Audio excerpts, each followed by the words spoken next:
बिस्मिल्लाहिर्रहमानिर्रहीम। अस्सलाम वालेकुम व्यूअर्स, क्या हाल चाल है। मैं ठीक ठाक हूँ, दुआ गो हूँ अल्लाह पाक की बारगाह रब्बुल इज़्ज़त में। अल्लाह पाक मेरे तमाम सुनने वाले और देखने वालों को अपनी खैर वफियत में रखे। आज मैं आपको पकाना कुछ नहीं सिखा रही, आज मैं आपको एक टिप दे रही हूँ लहसुन के बारे में।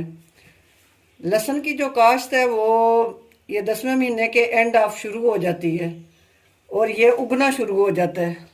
लहसुन की ये जो साइड होती है, यहाँ से उसकी कॉम्प्लेन निकलना शुरू हो जाती हैं और नवंबर के एंड में ये बिल्कुल ऐसे उग के ना तो बाहर आ जाती है यहाँ से, क्योंकि इसकी काश्त शुरू हो जाती है। आप इस तरह करें, अगर आपके घर में लहसुन हो ज़्यादा है, आप इसको रात भर भिगो दें पानी डाल के।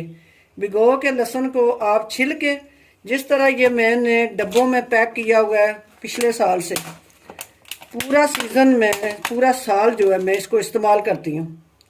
लहसुन बिल्कुल ख़राब नहीं होता। आप लोग छिल के इस लहसुन को तो डब्बों में, जब ये खुश्क हो जाए, धो के रखें, खुश्क हो जाए तो डब्बों में पैक करके आप इसे फ्रीज़र कर दें। ये 8 महीने 10 महीने बिल्कुल लहसुन ख़राब नहीं होगा।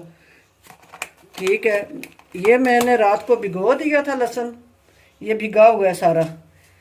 भिगने का ये फ़ायदा होता है भिगोने का कि आपकी जो पोर हैं के उंगलियों के, इनमें जलन नहीं होती।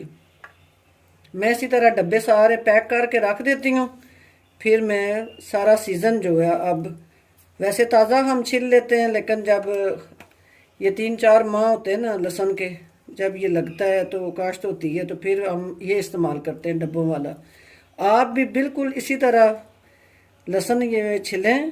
अगर घर में फालतू है तो बजाय इसके कि वो ख़राब हो जाए, आप छिल के धो के टोकरी में, जब उसका पानी खुश्क हो जाए, अगर ना भी हो तो आप ये किचन में टॉवल इस्तेमाल करते हैं, वो टॉवल आप इस्तेमाल करें, उसके ऊपर इसे धो के रखें और ड्राई हो जाए लहसुन तो आप इसको पैक करके रख दें।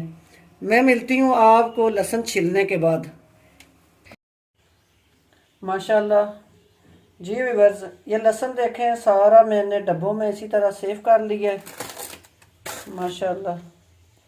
ये अब मैं 6 माह 5 माह जिस तरह भी चाहूँ इसे इस्तेमाल करूँ।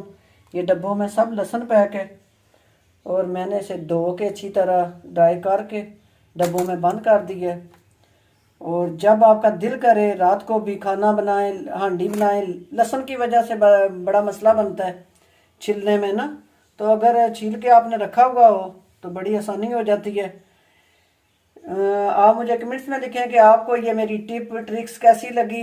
अपनी दुआ में याद रखें। इजाज़त दीजिए, अल्लाह हाफिज़।